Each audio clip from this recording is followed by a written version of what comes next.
Does that board look wrinkled to you?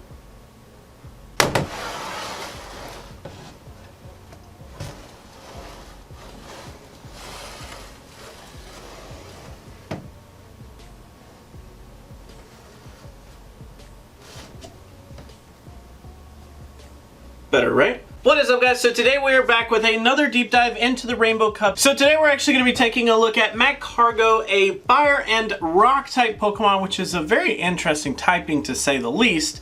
So let's actually get started. With a max CP of 1702 at level 40 with 15s across the board, that is just, oh, that is hitting on it for the Great League. That is a really good starting spot because we're relatively going to get most of our stat product out of our Pokemon inside the Great League, which is great. With a 0-1 attack, 15 defense, and 14 stamina at level 38.5, you can actually achieve a 1498, which is great, keeping that large stat product, just an immense amount of stat product within the Great League range, which is just great. According to my spreadsheets and all the numbers that I have ran, Magcargo should be around 17th in bulk and 26th in stat product. Now, of course, all of that does come from our base stats here. You can see the 139 on attack, 191 in defense, and 137 in stamina. That stat spread is great. I mean, I have to give it props where props are due. That's a great stat product. There's nothing wrong with that spread. The only thing that could be a little bit better is if maybe those two from the attack go over to the stamina, but hey, we're not going to complain. So now looking into our moves here, we do have a plethora of moves, and luckily all of these moves are actually stab candidates. Considering we do have that rock and fire typing, I do have everything color coded for the non-colorblind people out there. If you're colorblind, I'm very sorry, I didn't mean to make that joke. If you are colorblind, I'm not meaning to throw any shade. I'm just saying, you know, maybe you don't see red very well. I have a friend who doesn't see red very well, so that makes it okay, right? So let's actually go over our fast moves first here. So we have Ember and Rock Throw. Ember doing 3 energy per turn for 3 damage per turn. After stab, it does bump up to 3.6, which is fairly nice. Then we have Rock Throw here for 2.5 energy per turn at 4 damage per turn, which after stab does bump up to that 4.8, which is pretty sweet. Then we move on to our charge moves here. We have Heat Wave, Overheat, and Stone Edge. Unfortunately, none of these moves are like super fast. Stone Edge is definitely our quickest move, which I think is very important here. So go ahead and keep in mind that we're going to be running Stone Edge, but then we're going to come down to this Heat Wave versus Overheat situation. So Heat Wave is 75 energy for 95 damage at a 1.27. Can you see that I already don't like this move? After stab, it goes up to 114 for a 1.52, which is okay. Then you have Overheat for 80 energy. You get 150 damage at a 1.88 damage per energy ratio, so already like way better. And then we bump up to this 180 after stab, which does make it a 2.25 damage per energy ratio, which is amazing. So I definitely think that for, you know, 5 more energy between Heat Wave and Overheat, the just raw amount of payoff that Overheat ends up giving us is so much more worthwhile than this measly payoff that we actually get from Heat Wave.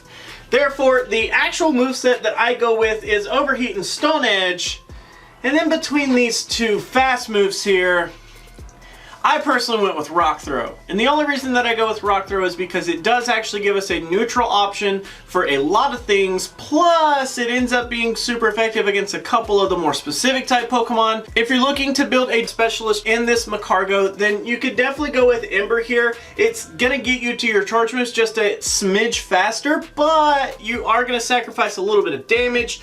But if you're going for that specialist role, then Ember is definitely going to be your way to go up against those grass types.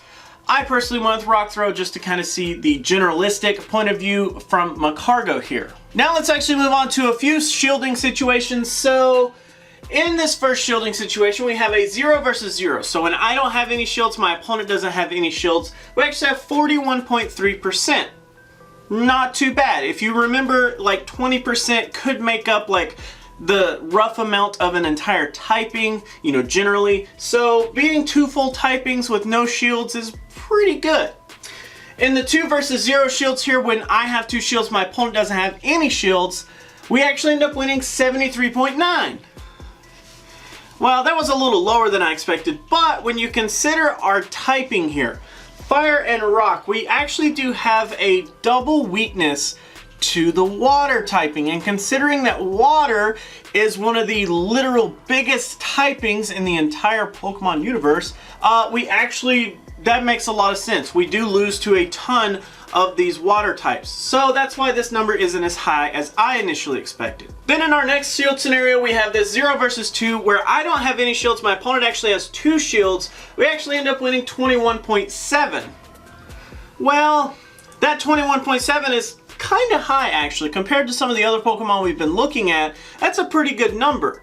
And when you look through all the Pokemon that you beat whenever you just have no shields whatsoever, even though your opponent has complete shield advantage, this is where that generalist moveset really starts to shine. We still end up beating a ton of the fire Pokemon, plus we start to take out a lot of the flying types. Then in our last shield scenario here, we do have this 2 versus 2, so when I have 2 shields, my opponent has 2 shields, kind of like a mock-up opening type situation, if you will. We actually have 52.2%, which is pretty good. Honestly, I was hoping that this would be higher, but it's not too shabby. And what that actually ends up telling you is that we definitely do like to open rather than close with our Magcargo here, considering that we do win more matchups here rather than we do win our 0 versus 0 shield situation. So now let's actually go over some matchups for our Magcargo here. So in all of the deep dives, I end up taking our subject Pokemon, Magcargo today, and I actually stick them up against all of the top 10 bulkiest Pokemon in the cup just to kind of see how they fare. Now I do want to remind you that all of the shield situations from here on out in the video are run in a 1 versus 1 situation to kind of give the most evenness to both Pokemon here. So what we're actually going to do is we're going to go to PV Pokey and we're actually going to set up our Magcargo, Rock Throw, Overheat, Stone Edge, just like we talked about earlier. Now I have a custom group set up with the top 10 bulkiest Pokemon, but I actually do have a couple of Suicunes thrown in here. So I have a Hidden Power Grass, Ground, Bug, and Water, and then I have the Extra Sensory and I have the Snarl also set up, just to kind of include the movesets from Suicune, plus actually try to include a couple of hidden powers that I found useful, and we'll actually throw those in as well just to kind of see how we do up against Suicune. So after we hit battle here, we're actually going to see we actually win 5, but we lose to 10 of the Pokemon. What that ends up translating into is actually only 4 wins and 6 losses. Well, wait, that doesn't sound like it translates. Well, it's because we do end up winning against one of the Suicune with hidden power, but we lose to the majority of the actual Suicune movesets. So keep in mind that if you have Suicune Bug, you will end up losing to the Magcargo, but any of the other 4 movesets that I actually have tested, you'll actually end up winning. So we count that as a loss for our Magcargo up against the entire Suicunes here. So let's actually go through these. So Mantine here is the one that I was talking about earlier. We end up beating it, plus it carries that flying type for our rock type moves. We end up just doing very good damage there. Plus it does have wing attack. So in other situations, let's actually check this really fast. If we give it bubble, probably gonna tear through us.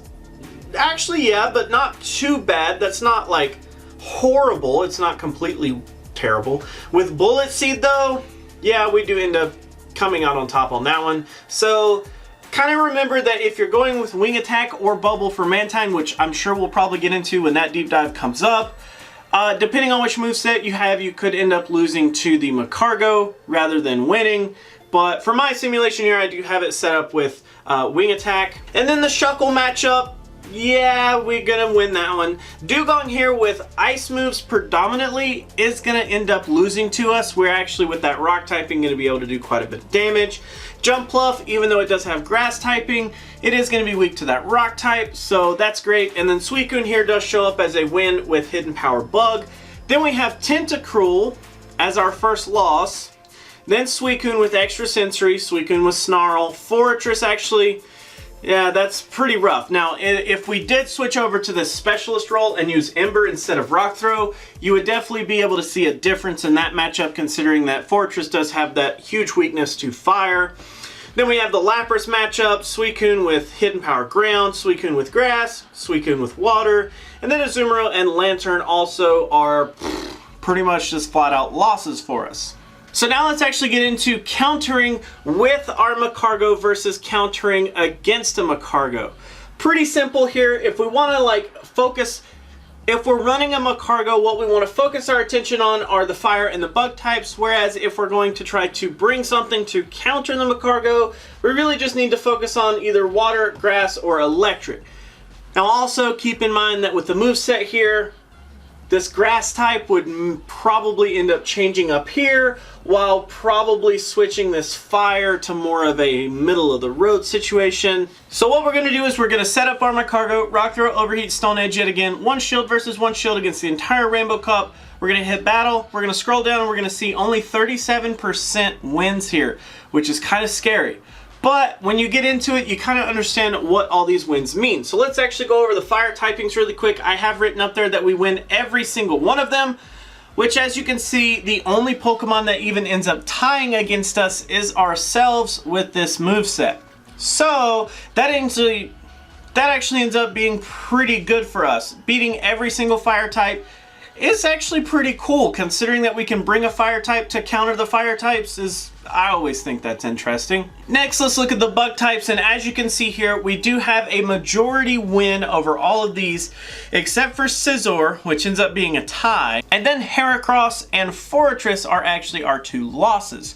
But both of those aren't very surprising when you start to look into them. Heracross having that fighting type damage does actually hurt the rock typing that we have, and the same goes for Forretress. Having those steel type moves can actually hurt us with the rock typing as well. Of course, if we did change our moveset a little bit, it would end up changing some of these matchups, but you know. Now let's actually get into what should we bring to the table to actually counter that Magcargo. And as you can see with the grass types here, we have 4 wins: Parasect, Jumpluff, Oddish, and Celebi. But after that, we really start to really suck. So Executor, Execute, Victory Bell, Weeping Bell, those are all kind of close-ish. And then as you can see, Venusaur and Meganium are our worst matchups here. We actually end up having the hardest time getting over those Pokemon. But with the grass typing, if you can farm the energy off of a fire type and already have that energy saved up for that overheat, then you possibly could have a pretty good time going up against a grass type, as it wouldn't be that much harder, and depending on your shields. Next, going over the water typing, this one's pretty bad. So Cloyster is the only one that we actually have a decent win up against. Having that ice typing as well as the water typing does make it weak to the rock.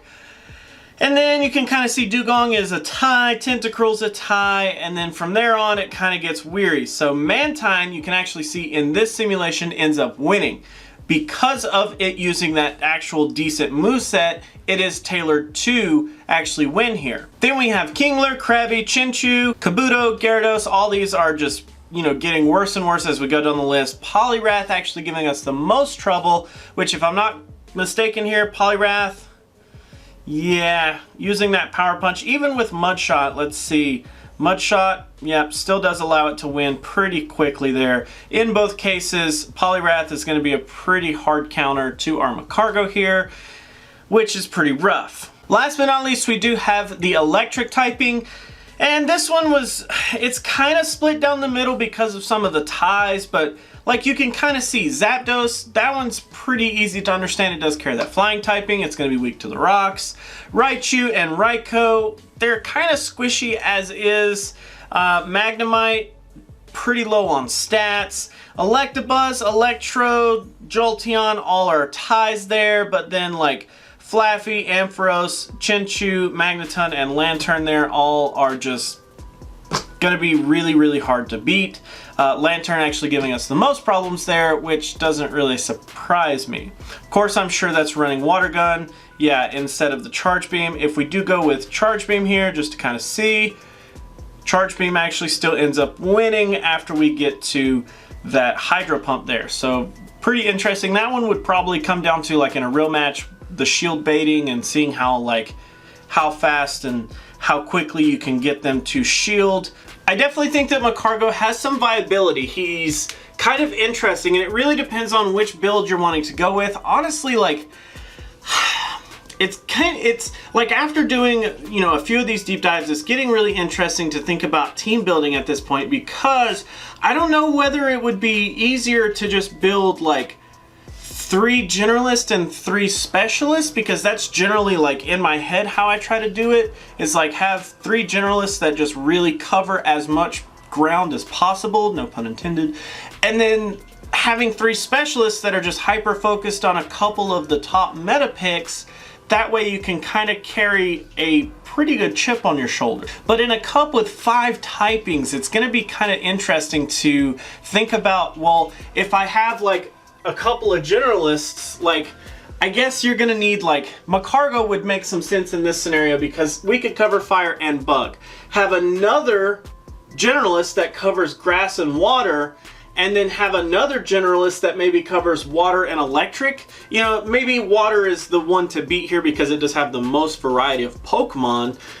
But basically, like, out of those 3 generalists, that's kind of like what my mindset is. Like, I want some generalists that cover 2 typings at a time so that I can cover as much as possible, and then take some Pokemon. Like, I definitely want like a hard Azumarill counter at this point, like maybe Tentacruel or even Quagsire, just something that can really hurt Azumarill, because I do think it's going to be a really big deal. And then, you know, just some other things, like I definitely want a grass attacker to handle the Quagsire, definitely want something to handle the Charizard. You know, it's kind of awkward, but when we get into our team building videos, that's going to be kind of what we're going over. So that's pretty much it for today, guys. I do have a couple of things to kind of say here at the end. One is I am going to change my trainer code. I'm going to refresh it. And it's kind of because I've gained so many friends in the last 2 months that I honestly cannot keep up with gifts. I've told this story several times, but you know, I don't live near any Pokestops. The closest Pokestops are literally like 10 miles away. So with that, I don't ever have gifts. I just literally cannot send gifts every day. And with the included limit of 20 gifts per day that I can open, that really starts to put me behind. So to try to be more fair to everyone who has sent a friend request, I am going to cut off the trainer code. I'm going to just stop accepting friend requests, and I'm going to try to spend some time leveling up the I'm going to try to spend some time leveling up the people that I do have friendships already with, so that I can get people closer to Ultra Friends, because there's a ton of people that literally just have been friends with me for months that I literally just, they get buried in my friends list because I can't do anything with them. So that's my plan for that. Oh, we'll talk a little bit more about this on Friday. I'll try to do, at least I'll try to record a video on Friday so that I can show you guys. But thanks to you guys, all of the viewers who either are subbed or aren't subbed. You know, a view counts for a lot more than what people give it credit for. I have amassed enough money to buy some more equipment. So as you guys know, I bought this camera a couple of months ago, maybe a month ago now. It's not been 2 months, has it? Anyways, I bought the camera, and I've now invested in some better lighting. So currently at the moment, I just have one big light up above my head, like literally right above the camera.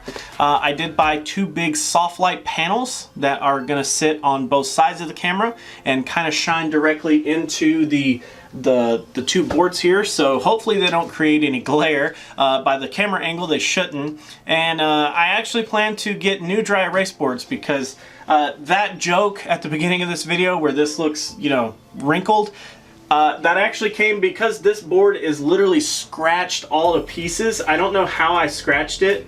It must have been using like some kind of Clorox wipe like I used to use it before I got the eraser. You know, shout out to the eraser. He's been great. But I hate the way this board looks. There are some really nice boards that are glass. Actually, they look really freaking sweet, and I definitely think I want to try to invest in that and, you know, see if they work better. Plus, I hate the fact that I have 2 different boards. I really want matching boards. But anyways, that's it. I'm rambling. Thank you guys for hanging out. Thank you so much for watching. I really do appreciate it. If you guys like to like videos, you can do that, but if you don't, you can be that guy. Otherwise, drop me a comment down below, and until our next video, I will catch you then.